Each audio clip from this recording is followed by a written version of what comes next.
In primetime news this evening, on the defensive, J.C. Hutchinson rejects claims of nepotism regarding use of the Holland estate in St. Elizabeth.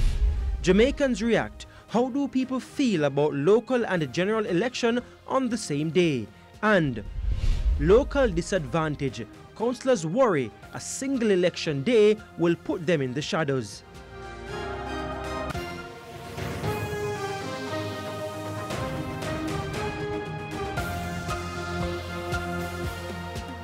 Good evening and welcome to Primetime News, on air and online at onespotmedia.com. I'm Herman Green. And I'm Janella Precious. Also this evening, the top business stories of the day, primetime sports commentary, E-Prime and weather. But before the break, the feedback question. Our question this evening: do you believe there should be strong ethics rules for persons in government with sanctions for breaches?